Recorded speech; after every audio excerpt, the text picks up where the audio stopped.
All right, we are recording. All right, welcome everyone to another webinar by DeKalb County Unites. So what is DeKalb County Unites real quick? If you're not familiar with us, we are a grassroots organization out there that has focused when the COVID-19 crisis hit and shelter in place hit. It became abundantly apparent immediately that the small business community was going to suffer greatly through this.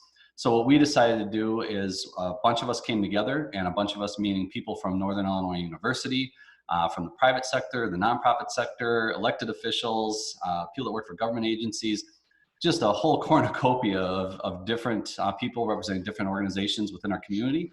And our singular goal was to make a positive impact on the small business community during this crisis. So what does that mean? We've accomplished three main things, in my opinion. One being a website that has a wealth of information on there, including frequently asked questions that have come up through all of our webinars that we've been doing. But what we've been trying to do is make sure that everyone has the knowledge that they need to apply for whatever financial programs are available from the federal government or from the state government. So please go to DeKalbCountyUnites.com and you can find that information, as well as you can see the webinars that are coming up, and you can register for those on our website, or you can also view all the past webinars. And we have had some amazing ones and some amazing people on here. So a lot of information, a lot of great ideas to help us all through this particular crisis. Second thing that we did is we got on the phone with the DeKalb County Economic Development Corporation, and a bunch of their board of directors volunteered to make phone calls to all the large organizations within our community, and to encourage them to buy meals for their staff, right? To shop locally, to accelerate any spending they're gonna have, because they've got large budgets. They're already gonna know what they're gonna spend on X, Y, or Z throughout the year. So why don't they spend that now? And that campaign was phenomenal. We had 50 large organizations that all pivoted their spending and dedicated those dollars to our local community, which is phenomenal. And then the last thing is what you're on right now, our webinar series. Again, every Monday, Wednesday, and Friday, 2 p.m. Great content, great speakers. Every Friday, we have local business people on that have pivoted and adjusted during this time, and they can share their knowledge. And then every Monday, we've got a financial expert from First National Bank of Omaha, or we have Mark Kerman from Seipert, Mark Kerman from Seipert and Company, an accountant, just to talk about PPP, EIDL, and other stimulus packages that are out there. So go to our website, DeKalbCountyUnites.com, and be sure and register and tune in. So without further ado, we can kick off today's webinar. Today is Getting Ready for Recovery series, and today is Refresh, Retool, and Restore. So I wanted to introduce all of our panelists. First, we have Courtney Strohacker. She's gonna be taking our questions from the audience and making sure that we get those answered. Courtney is also the Executive Director of the DeKalb County Convention and Visitors Bureau. And our panelists today are Joel Barczak with Blumen Gardens. We have Jamie Walters with Whiskey Acres, Jon Kuhn with Banner Up Signs, and Jim Doherty from OLT Marketing. So welcome everybody. I really appreciate the time. I know we're all so busy and we all have our own COVID-19 stress, anxiety issues that we're going through, and for you to take the time out to be able to share the wisdom that you've learned to help make a positive impact on the local business community warms me from the bottom of my heart, seriously. So thank you for your time today. All right, so kind of what I thought we could do kicking it off is I'm gonna try and get the names right, because if anyone noticed, we have all J's here. So I thought I would just start it with the question ultimately of, when COVID-19 happened and shelter in place happened, how'd that hit your business, and what have you done to pivot essentially to start just making the most of a situation? So we could just kind of start with there, and I thought maybe I'd kick it off with Jon Kuhn from Banner Up Signs. If you just want to tell us a little bit about your experience, Jon, that would be great. So basically, you know, when this first hit as a company, we sat down together as a team and came up with kind of 3 guiding principles that would get us through this. Number one being, you know, we're all in this together, but we all need to work together. Yes, there's going to be no overtime. Yes, there's going to be, you know, some required days off. But really, you know, no, we're not going to favor anybody. We're going to take it all evenly. So, you know, we all get the same amount of time off. That lasted for about 2 weeks because at that point, you know, we started ramping back up production. Everybody, you know, most of our clients after the first initial 2 weeks for the most part, figured out how they're going to proceed, started proceeding with production on their end too. The second rule that we said was clients come first. So, we used to have rush order fees.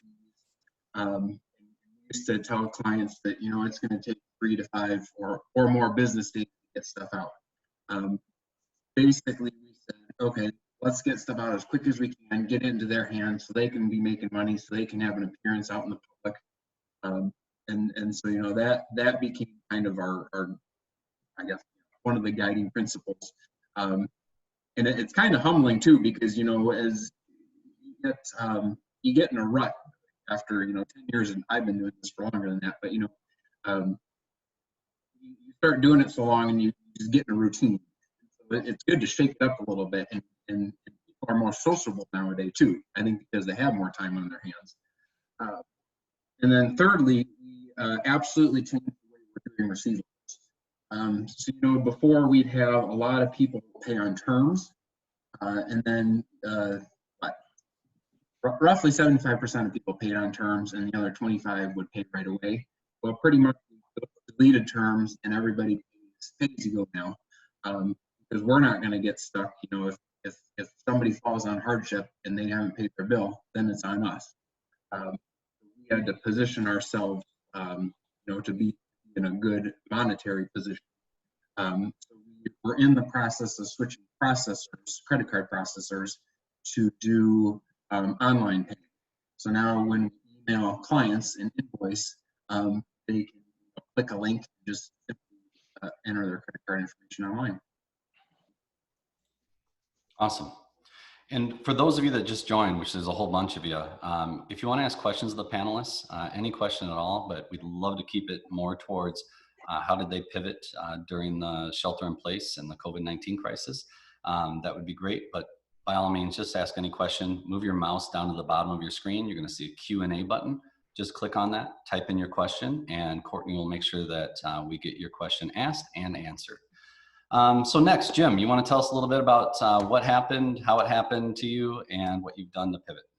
Sure, absolutely. I think the first thing I did, like every other small business owner on the site, is panic because what we produce for large events of people, and people gather and on a t-shirt or whatever.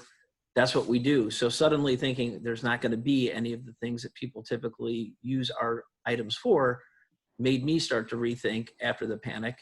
And I first off started to look forward to people who might need things in October or November, and reached out to them and said, is this something you could place an order for now? So we did accelerate some buying, which gave us some time.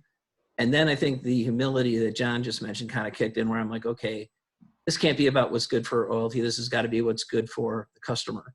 So I started really reaching out, one at a time, to existing customers and new ones. I very humbly will say we started getting used to being order takers, not order makers. So suddenly people had driven by 100 times. I'm like, well, they're still open. Maybe I should give them a call. And that's bared a lot of really good fruit for us. One of the customers asked about spray bottles, and we don't sell spray bottles, but I said, let me take a look. And I looked online, I found 4 different Lowe's places that had spray bottles, and I went and bought them all up and delivered them 2 days later. And they're like, wow, we didn't know you did spray bottles. I'm like, we'll do snow tires right now. Like, what people need, we'll get them. And so really putting the focus on the customer and what the customer needs is kind of been helping for the last 2 weeks. And the last thing we've done is taken the downtime, because we are much slower to look at technology, our order processing, so to kind of invent some better ways of doing what we're doing instead of just always rushing and getting things done. The extra time right now has helped us get our systems better too. So we're also using the time, like Jon mentioned, to make our business run better as well. So it's, been focused on the customers, what they need, when they need it, really quick turnarounds, and also internally what we can do to be a better business as well. Awesome. Thanks, Jim. Joel, how about you? Well, I prided myself on being a diverse company with, as you mentioned, different revenue streams, and trying to take seasonality and whatnot out of my life a bit. It's interesting that out of the 3 parts of our business, be it the events and weddings, the retail garden center, and the services, the construction, maintenance, design, per law, through the guidance of the state, we could only do the landscape. So we were kind of anticipating this anyhow, but we're trying to beef up our labor side of this. The labor has loosened up. There's labor available, and beef, because that's what's carrying the company right now. Because the garden center, the pickup and deliveries are kind of slim. It's nothing to live off of. And the weddings are become a potential deficit because people are wanting or expecting their money back. And throughout our industry, and we've checked with competitors, that people are postponing or deferring their party for a different date. Most people are very understanding, very aware of the situation, be it the caterers. Everyone has the same stories. If you requested a party for last year, you gave us money in 2019, we spent that money. That money's gone. So, and it says no guarantees. So we're running into conflict on the wedding side. It's becoming something very stressful because you have a lot of emotional, stressed out people about their wedding that may or may not happen. Even about July, people are freaking out this past week about weddings in July. Well, let me get through, April. Let me get through May. I mean, so that's the one area. And then in our green industry, as you may know, per the April 9th law, it said the garden centers could only do pickup and delivery. Even though Lowe's and all the big stores were totally disregarding that, there was a source of anxiety since April 9th. They've been selling, they'll continue selling until May 1st, wide open, and just killing the independent. So I learned a lot on the political side. I have a working relationship with the Illinois Department of Commerce. This guy, I'm sorry, one person from that office called me yesterday after the governor. He called me directly to let me know, because I'd called these people so much complaining about this. But we've pivoted. We've been doing, obviously, the pickup and delivery. Same busy with the landscape. Looking what the new governor's change, May 1st being open. We're short on labor. Some people are deciding because of health scare or fears of not coming back. So we're going to be a little bit short of labor going into the month of May. So that's, but it's a team effort. We're all understanding. Everyone's very understanding as employees. We're watching it. Our thing was we reached out to all of our vendors when this happened to ask for extended terms, from 30 to 60 days of terms. Jonathan, our receivables, we had to capture those. It's all about cash flow, cutting expenses, conserving, what we had. Do we get the PPP loan or this money or that money? I haven't seen any of it. We've applied. It's a source. If we got that, it would give us some breathing space. But yeah, for the future, I may have a drive-up garden center, for the next one. Is the drive-up concept, any restaurant, any kind of service, is that, the new reality. I don't know. No, absolutely. And we have heard on a lot of our webinars, and then just other small businesses have reached out to us. There's this ongoing theme of hustle and grind. We all, before this happened, small business owners, man, it's a hustle and it's a grind. But now more than ever, I mean, you calling the legislature over and over and over again, that's what we have to do. Or Jim, you mentioning, just you see a store that's open and you start calling them. We all really had to work hard to keep all the revenue that we possibly could during this time. And I would encourage everyone out there listening, if you're not hustling and grinding, it's time to double down and do that. That is how you're going to be a little more successful during this crisis. But then when things finally come back, that's how you have a chance of being really successful and hopefully making up for some lost ground. All right, Jamie, how about you? Tell us your story. Well, Cohen, it was kind of an interesting situation for us at Whiskey Acres because March 11th through the 13th, we were actually out in Omaha, Nebraska, launching our brand in a new market. And so we were away from home when everything started to kind of fall apart.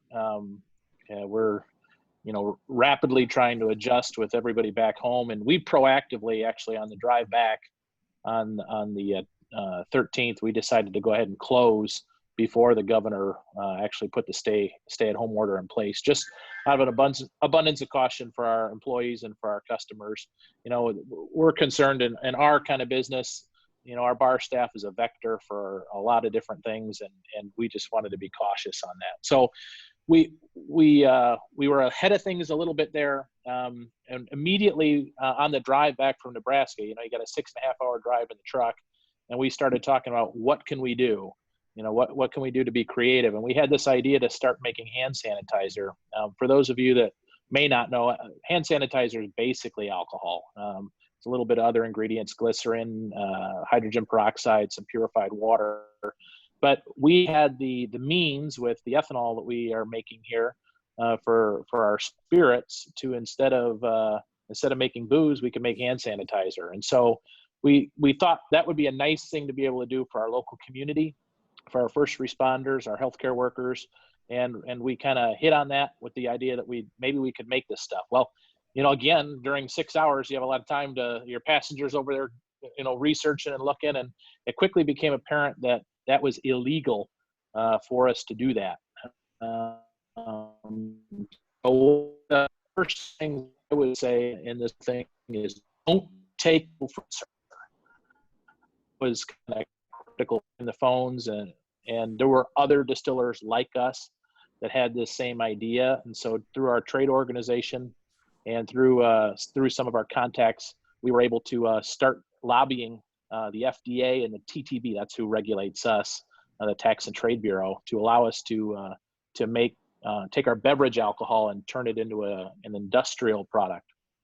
On the 18th of March, we received approval from the White House to be able to do that, and we immediately sprang in action. We had already started getting the ingredients in line.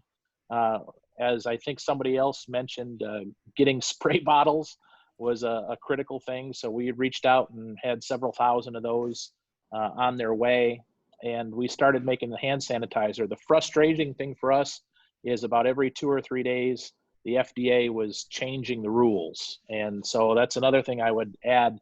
You've got to be flexible. Don't take no for an answer, and be flexible. Be able to roll with things. And that was a frustration for sure. It was very stressful.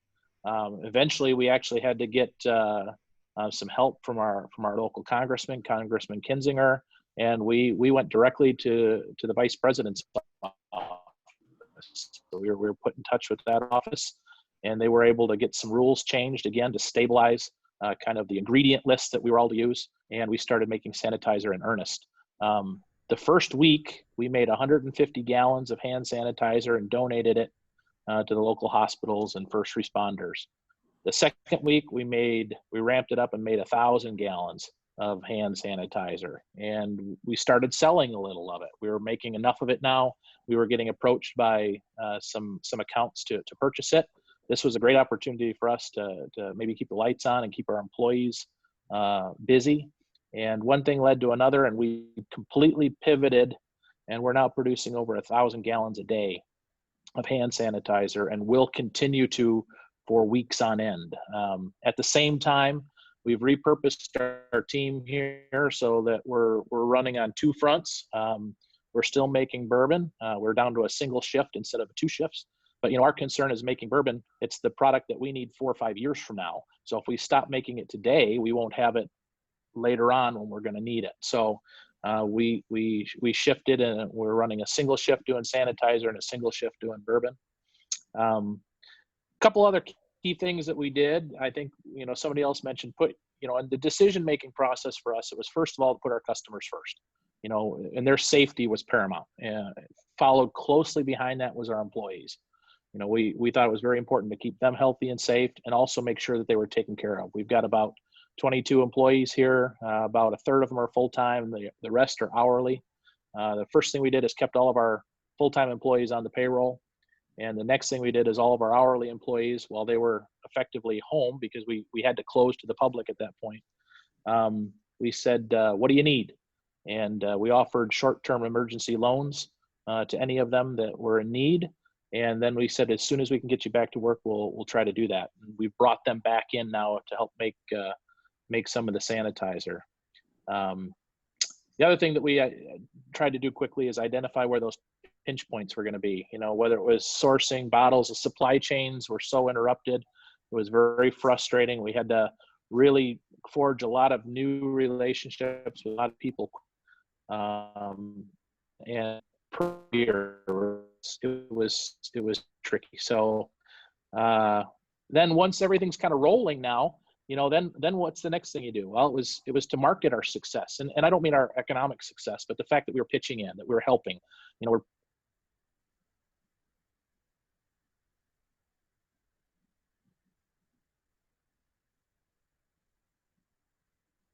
Jamie, I think we lost you. Anyone else hearing him? No. Okay. Well, it is, you know, it's been interesting during this time. There have been so many online services that have struggled with the increased demand. Zoom is definitely one of those. So hopefully we'll see Jamie back here in a minute. I thought I would ask the question of, and this is up to anyone, and if you could just raise your hand and I'll call on you and you can respond to it. But I'm curious on how are you thinking, or how are you trying to stay top of mind with your clients? So when things come back, we see you now, Jamie, but hang on. When things come back, how are you going to make sure that when someone wants to buy flowers or buy a sign or buy t-shirts for their race, that they're instantly going to think of you guys? And I didn't know if anyone had an idea or thoughts or strategies on that at all. John, and this will be Jon Kuhn with Banner Up Signs. I would just say, you know, we're doing everything we can right now to help the clients and, you know, put their business first. So I would hope that, you know, when times get back to normal, they remember that and continue to order. But it's also, you know, everybody's pulling together as a community right now where, you know, if we do work for the restaurant, they're posting that on Facebook, copying us on it. And so it seems like everybody's on Facebook right now. And so the word kind of gets out. It's surprising right now how many, and I don't know if you're going to touch on this, but like, so our business has sort of shifted. We were mostly doing commercial work and not so much the consumer work. But now, like, because kids are home, because families are home, people want birthday banners, people want anniversary banners. You know, kids can't go out to have birthday parties at restaurants. So you see a lot more yard signs. Then all the schools, the graduations. You know, that's a market that 20 years ago we were in, and then we kind of got out of. But I think we're definitely getting back into it. And we can talk more further about our plans for that. Yeah. Absolutely awesome. Jim Doherty, I think I saw you raise your hand with OLT Marketing. Yeah, I sound like a little bit of a broken record. I would say the same thing John said, just really, you know, jumping on every order, responding quickly so they see it. You know, like I said, we gave ourselves a lot of time to look at our systems. We've been marketing ourselves a little better, reaching out to new customers. You know, of course, like you said, when somebody needs t-shirts, we let them know that's what we do, and everything else. And so, you know, I think we've really realized how much we weren't letting customers and potential customers know what we do and all the things that we do. So that's been a really great opportunity. I think, you know, I was thinking of like COVID happened to me, but it's more like, what am I going to do because of COVID? And I have to take ownership of it and get out there. And I think getting out there and getting after it is, like you said, this is almost like an extinction level event. And so whoever works the hardest, hustles the hardest, gets out there the most is going to be the one people remember when things get back to normal. Jamie or Joel, the question was, yeah, go ahead, Joel. And Joel, Yeah, just, I think obviously the social media relationship we have with our customers. I read a book which I'd recommend to all business owners and people. It Start With Why. Oh, Simon Sinek? No. Right. Yeah, it is. Yeah, okay. Yeah, and outstanding. So this kind of corresponds very well because this past winter I had pneumonia actually before all this, and I had this downtime and read this book. And our communities is part of our why. Our horticultural community, our small business community, our town community, our small business, our, you know, historical. So it's our why, our gardeners. I mean, you hear about the rise of gardening within this time, and we've tried to connect and stay connected, that we want to be your outlet and your help and your resource to help them in their gardens. There's a great potential. That's what's most frustrating. That people are really buying stuff right now, but we can't as much. It's hard to buy plants online or pick up. So that's the thing about the whole relationship of our community of gardeners. I think they're all chomping at the bit. I see them driving around our place. They're like hovering like bees, and I look forward to, it's our friends. It's like these are our gardening friends that we've had for 30 years. So that's what I see. And better communication. As a small business, it's always a struggle. But honestly, in some regard, I am so busy just trying to make a living, trying to keep everything going. My wife, the amount of phone calls, and people are bored right now, so they really want to talk about their, 4 opportunities they want, and that's great. But people are lonely, and it's like, so it's really been tough just trying to make a living. I'm not looking so much to the future. I'm just trying to survive right now until this May 1st thing, and really, and we're going to get slammed. The whole industry is going to get slammed. So it's a good reason to drink whiskey. Maybe I'm not an aficionado. My wife is, and I would make some hand sanitizer if we had any for sale. That being part of our safety at Blumen in terms of being May 1st, of proper spacing, all the Section 15 code per the Department of Commerce, spacing, shields, hand sanitizer, wiping down our carts. We want safety. We're going to have our, we all got our masks, and all this, and what are we going to do for Halloween? We're not sure as far as what mask we're going to wear, but I think whiskey is a perfect thing with gardening, Jamie. I think we need to work something together on that. So. And I appreciate Joel keeping, I think that was a Green Bay Packer, just the way it is where we can't see the logo is greatly. My daughter got it up at Lambeau Stadium with her Canadian boyfriend, wanted to go to Lambeau, and that's what she had, and I'm putting it on. I'm sorry, George McCaskey, if you're watching. Jamie, same kind of question to you, but I don't know if you wanted to wrap up what you were saying earlier, but the question is, how are we just trying to stay top of mind so when things turn around, people know I want to go to Whiskey Acres? Yeah, no, I think, we've done a lot on social media. We have a pretty large following to begin with, and we've tried to use this as an opportunity to make sure we stay in contact with them and then activate them. We've got a lot of customers that wanted to help us. What can we do to help you? Well, you can buy a bottle at the store. That's about you can't come here. All those kinds of things are off. But you can go buy a bottle of us at the store. And still we had people, how can we help? How can we help? And quickly we determined that one of the things they could do would be, we could use our social media platform to do some good for the community.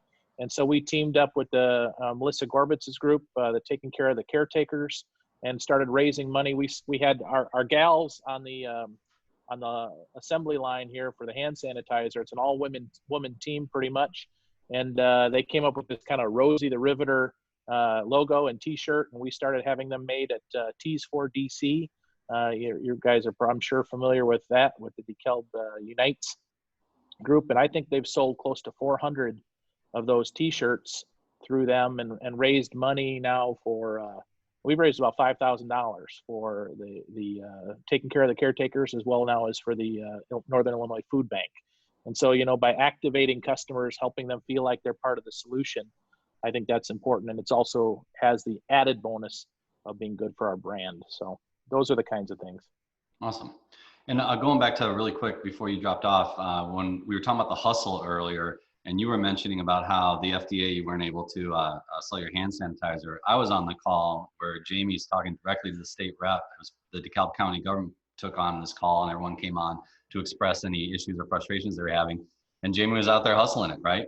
Letting the state rep know that this is a big deal. This is something that's hurting me, and it could help the community. And because of that, if I remember, it was almost a matter of hours before it hits vice president's desk, approval done, and you're shipping hand sanitizer. So yeah, you got to ask. If you don't ask, the question's no.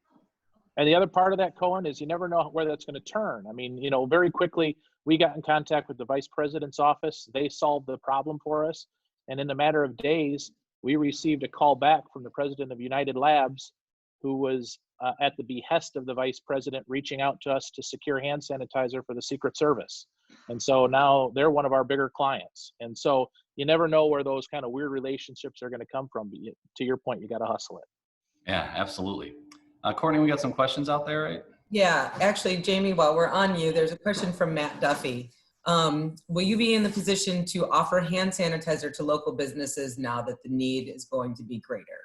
So we are doing some of that now. So at the consumer level, we've tried to team up with a few retail outlets. So like Hy-Vee here in Sycamore carries it, the liquor and wine branches throughout the area. Soon, I think our alcohol distributor will be placing that in some of the liquor stores in Northern Illinois. Our problem is we're set up to manufacture. We do not have the bandwidth to get into retail sales. I don't have the people for it. We don't have the process and procedures in place here to be able to handle, nor do we want to expose our staff to, you know, the onesie twosies from small businesses and from retail consumers. So we're working on ways to partner up with more of a distribution team and middlemen. And so if there's anybody like that that can serve as that in our local market, like I said, we have some at the retail level, but we could use some more help with that for small businesses because we just don't have the bandwidth to distribute it. Everything that we're doing out of here is 240-gallon pallet quantities. What else you got, Courtney? So this is open to all four of you. Of the four, how many have received any of the funding that's been available from the Fed? It's like the PPP or the EIDL. I received the PPP loan last Monday.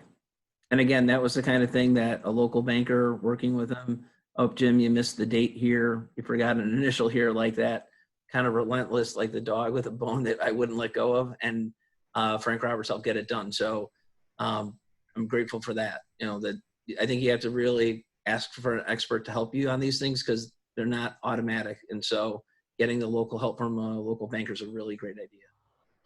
And for those of you listening, if you have questions in particular on that, Brian Oster from OC Creates, and then myself, Cohen Barnes with Sundog, we have office hours Tuesdays and Thursdays during the day and at night where we can answer questions, scan documents, send emails, whatever you need to interface with your lending institution or with an SBA representative. So please just go to our website, DeKalbCountyUnites.com, check out our office hours and sign up.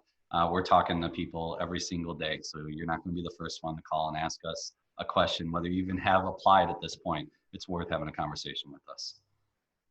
So a follow-up to that question was, did all four of you apply for those, for the PPP? And yeah. I applied for PPP, no other yet. How about there's one too about, I don't know if you guys are comfortable answering or not, but people are curious about how far off are your sales.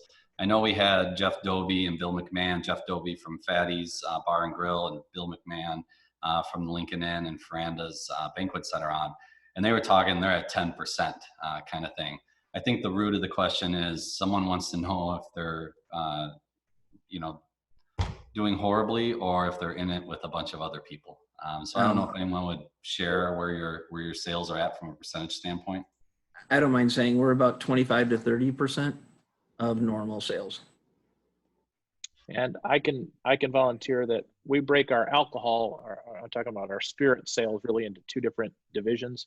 There's on-premise and off-premise.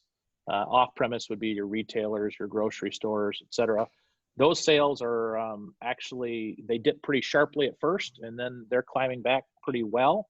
They're fairly stable with what we normally would expect. All of our on-premise sales, though, the bars, restaurants, that's less than 5% of what is typical. So, you know, and of course, our own direct sales here at the tasting room are zero.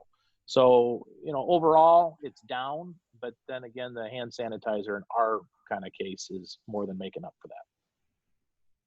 Yeah, with us, so to answer your prior questions, we did apply for the PPP, didn't get it, they ran out of money. We're approved, but they didn't run out of money, they told us. And as far as sales go, we're pretty, so for the first 2 or 3 weeks, we were down, and we're actually working part-time. But then, you know, we ramped back up, and so now we're pretty much even with where we expected. That's great, man. That's awesome pivoting. Yeah. So with us, it's as I said, the weddings are 0, or it could become a negative if something bad happens. But so no weddings.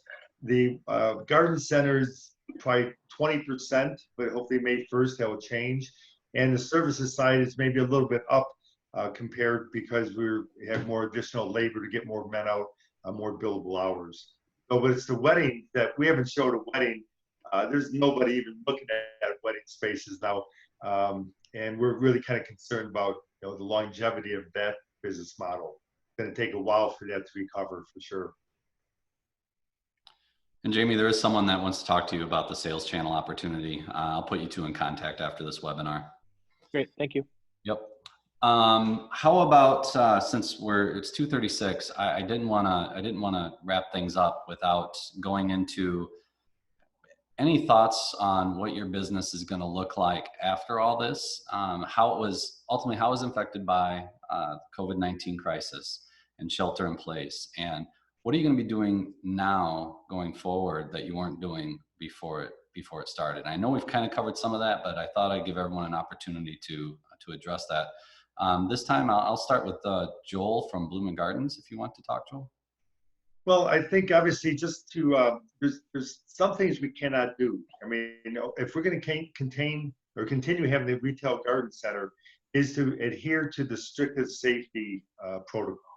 So to make it safe, so it remains an essential in the governor's eyes or future viruses. So about spacing, I'm going to have a backup. Obviously, I think we're all going to have backup of mask and hand sanitizer and bleach, and we're going to have a little bunker for the next one, so we're not caught off guard. The weddings, it's just, who knows? I mean, if you can have people gather, then we can have nonprofits. We can have weddings and events. Then the service side, that's been okay. Again, we're outdoors. We're practicing good practices there. Washing down, wiping down trucks every day between drivers. I try to send one person per truck, so it's maybe less efficient. But I'm not trying to pile a bunch of guys in the trucks. But the future, it's really about safety in our life. Yeah, I agree. Even with us at Sundog, it's going to be, toilet paper, making sure you always have stock, right? Yeah. Not excessive by any means, but all from gloves, masks, hand sanitizer, just making sure that the shelf actually has stuff on it going forward. Absolutely. Jim, how about you at OLT Marketing? I think we're going to stay focused on what's been helping us through, which is getting out and making more calls. I'll share a quick funny story. You watch the news every day, and then they cut to some, business owner in Palos Hills who says, my business is down, we're struggling. I've been emailing every one of them who's on the news saying, hey, do you need t-shirts? Do you need mugs? What do you need? And today I got my first order from somebody in Palos Hills who's like, I need t-shirts. So I didn't expect to make a sales call to Palos Hills, especially online. It's not my style typically. So I think that constant calling, and I kind of just got a little bit taking things for granted. So I think the biggest change for me is going to be a lot more hustle. So to those who I know and haven't called on in a while, I'm sorry. I'll be calling on you soon. It's funny, like you just mentioned new things. While we've been on this call, someone on the webinar was having an IT issue at their office while listening and text me to let me know. So it's interesting how, I don't know, we're adapting and everything's changing. John, how about you? How, with Banner Up Signs, how are things going to be different for you going forward? Well, we already talked about how we changed accounts receivable. We're getting a lot more website orders than we have in the past. And so ironically, we already have a new website in development. It's pretty close to being done. So now I'm kind of going back and rethinking, are there other things we need to change on that here for clients to get a hold of us and to get more information to them? When it comes to product pickup, we're talking about doing like a sort of like a red carpet pickup, similar to, Amazon and UPS and all these big box stores have lockers or cubbies right inside their door where you just order online and go pick up. Well, now that we're able to do credit card payments online, we're going to kind of do a touchless pickup where all your stuff's right inside the door. We tell you where it is, just come in, pick it up, and you're good to go. We don't have to pay money anymore, don't have to touch people's credit cards.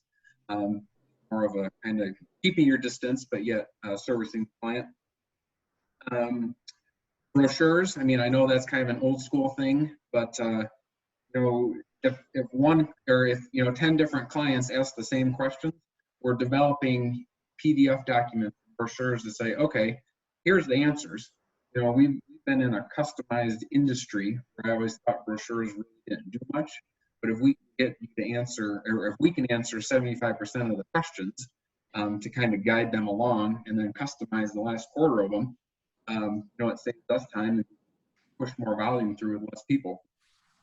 And then lastly, with everybody doing, you know, happy birthday signs, we want the yard signs, happy anniversary, graduation, kind of starting a separate business where people can rent the sign, you know, for 24 hours, have it in their yard. That way they aren't paying for the whole thing.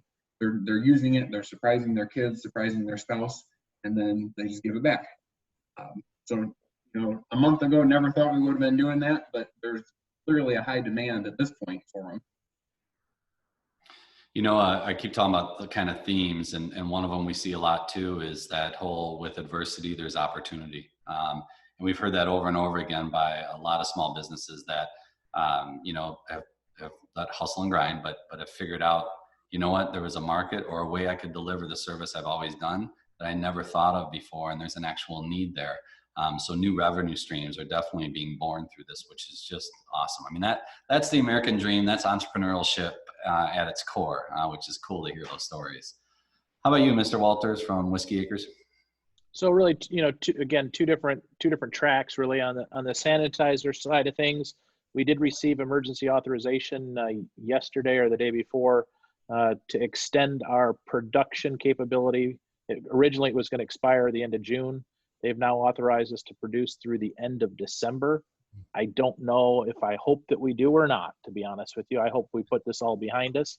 But we will continue to do the sanitizer. We're trying hard right now to get customers into a regular repeat schedule, you know, where they're buying so much every week or every month so that we can plan ahead and you know, get the supplies and supply chain stuff figured out and be more regular. I think that's important. So we're working at that on the whiskey side of the business. You know, we're trying to figure out what the future looks like. Obviously, it's going to be no sooner than June before we open up here to the public.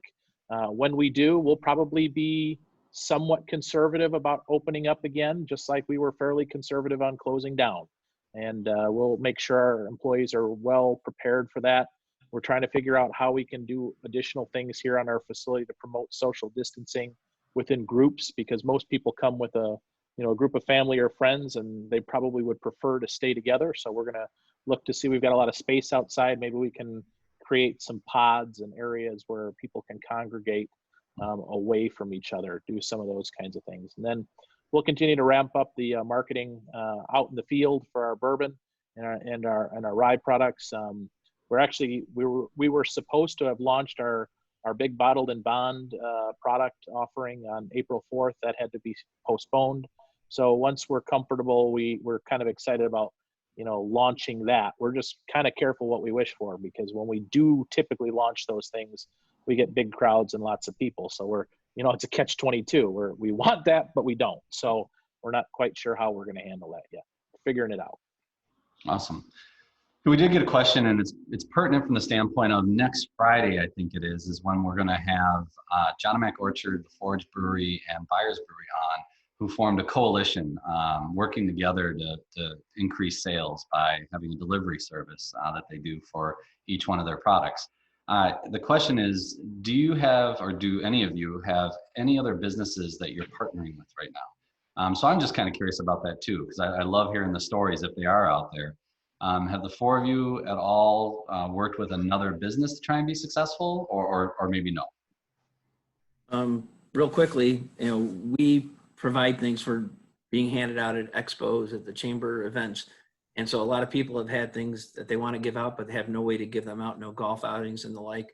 So I've been working with Fatty's and with Bill from Lincoln Inn to say, if these people want to get things handed out, will you guys get a mule to hand them out in your to-go bags? So I'm trying to partner with local restaurants who might be able to hand out something on behalf of one of my customers. And we were saying it's like an adult Happy Meal. So you open up your Fatty's bag and there's a bottle opener in there with a company's logo on it. So we're trying to, and some businesses have expressed interest. So as soon as we get them in, we'll be talking to the restaurants about seeing if they'll be happy to hand them out for us. Okay. Kind of likewise for us, we've done partnered up with some of the local retailers, buying food through our charitable arm and donating it to the first responders, and hopefully, Cohen, I'm going to get a call from somebody that's been watching this and help be our distribution arm locally. Yeah, that'd be fantastic, no doubt. All right, I'm going to just go around. Any parting thoughts? One thing I would encourage, if it comes to your mind, we take for granted a lot of times either a success or an idea or a change that we made that seemed like a no-brainer. But if you could give people one thing that you definitely want them to walk away with and go do as soon as they go back, and it could be apply for the PPP, it could be anything. But what's one thing that you would recommend people do before we close this webinar up? And I will start with Jim Doherty from OLT Marketing. I would say take a few minutes and slow down and really look at what you provide and what you can provide, not just react. So I would say take the time to take kind of an inventory of your business, if you will, and say, what is it that we do? What is it that we do better than anyone else? And how can we let people know about it? So I'd say slow down for a minute and then hustle. Good. Joel, how about you? Yeah, I'm gonna go back to that book. This corresponded really well. It gave me a lot of comfort about my why. Why? The one example within the book is, why would Joan and I, with a 1-year-old child, with a mortgage, there were $2,200 start a company? Why would any of us do this? So is that core value that is our why, right? And so when you have that, everything else is very easy. Everything else is a what or a how to conduct a business, or your what, your product or service, and the features in which they may offer. But it's really at the end of the day, and it gave us comfort because we connect with our customers at that level. We always have, and that helped me get through it, is having that concept of what is your why. Awesome. How about you, John? To build off Jim's comment, the slowdown, absolutely. It's been nice sort of being a little slower right now. Socializing, getting back in touch with our clients. For a few years we were so go, business booming and kind of lost touch. And so it's great to reconnect with clients. While at the same time, in my neighborhood, I'm reconnecting with neighbors. Everybody's out and about every night, waving at each other, talking. We haven't had this connection ever since I've been in the neighborhood, and it's awesome. I just hope that as society, that going. Awesome. Jamie. I've got to be honest with you. I'm a little jealous of slowing down. We haven't had that opportunity here. We really like that. No, I would say, and I kind of mentioned this earlier, don't stick your head in the sand. I mean, it's easy to become overwhelmed. It's easy to become discouraged, to retreat in your own kind of little world. I think to succeed here, you've got to be creative. You've got to be willing to stick your neck out, push. Don't take no for an answer, and just try to make the very best of it. Sometimes you have to put yourself in that opportunity to succeed. You don't know where it's going to come from. I mean, we were going to donate a little sanitizer to the local market, and I don't want to say it fell in our lap, but we did not strategize to go into this the way we are now. But we put ourselves in a position that, we were able to capitalize on an opportunity when it came. And so, you can't do that if you just retreat and feel like the world is falling apart. You've got to try. That's it. Awesome. I'm an Army guy, but I've always appreciated the Marine slogan, which is improvise, adapt, and overcome. And the four of you definitely have done that. The way you pivoted and adjusted during this time is impressive, and that's exactly why we wanted to have you on here. I did want to make a quick announcement before we wrap things up here. We do have, if you go to DeKalbCountyUnites.com, we've got a link to our webinars right at the top. You can see all the past webinars, as well as you can register for future webinars. And really quick, next week, we have on Monday at 2 o'clock, we have Mark Kerman and Frank Roberts again. Mark Kerman with Secret & Company, Frank Roberts with the First National Bank of Omaha, coming up to talk about EIDL and PPP. Now we're starting to ask questions about the verification component to it and what's going to be forgiven. So there are two experts to shed a lot of light on those two programs especially. And then on Wednesday, we have Reaching and Retaining Customers Post-Lockdown. So we're going to have Jack Somies from the Small Business Development Center, and then also Maya Groza from NIU College of Business, talking about consumer behavior. What is the mentality of our customers through this and after this as well? And then Friday, May 1st, we're going to have, as I mentioned, John Mac Orchard, Steve Byers from Byers Brewing, and the Forge Brewery on, and they're going to be talking about all the successes that they've had, much like this, and how collaboration has been successful for them. So I did want to thank our panelists today, Joe Barczak from the Blumen Gardens, Jamie Walter from Whiskey Acres, Jon Kuhn from Banner Up Signs, and Jim Doherty from OLT Marketing. Again, gentlemen, I really appreciate your time. Taking out to come and just share the insights that you have has been just absolutely wonderful. And everyone that joined, I really appreciate it. And again, you can go onto our website, DeKalbCountyUnites.com, and you'll find this recording. Please share it with anyone that you think might have value for it, because the whole goal of this is to get the right information in the hands of other small business owners in order to make a positive impact on their business during this crisis. All right, everyone. Thanks again, panelists. Thanks, everyone, for watching. And you have a wonderful weekend. Yeah. Thank you.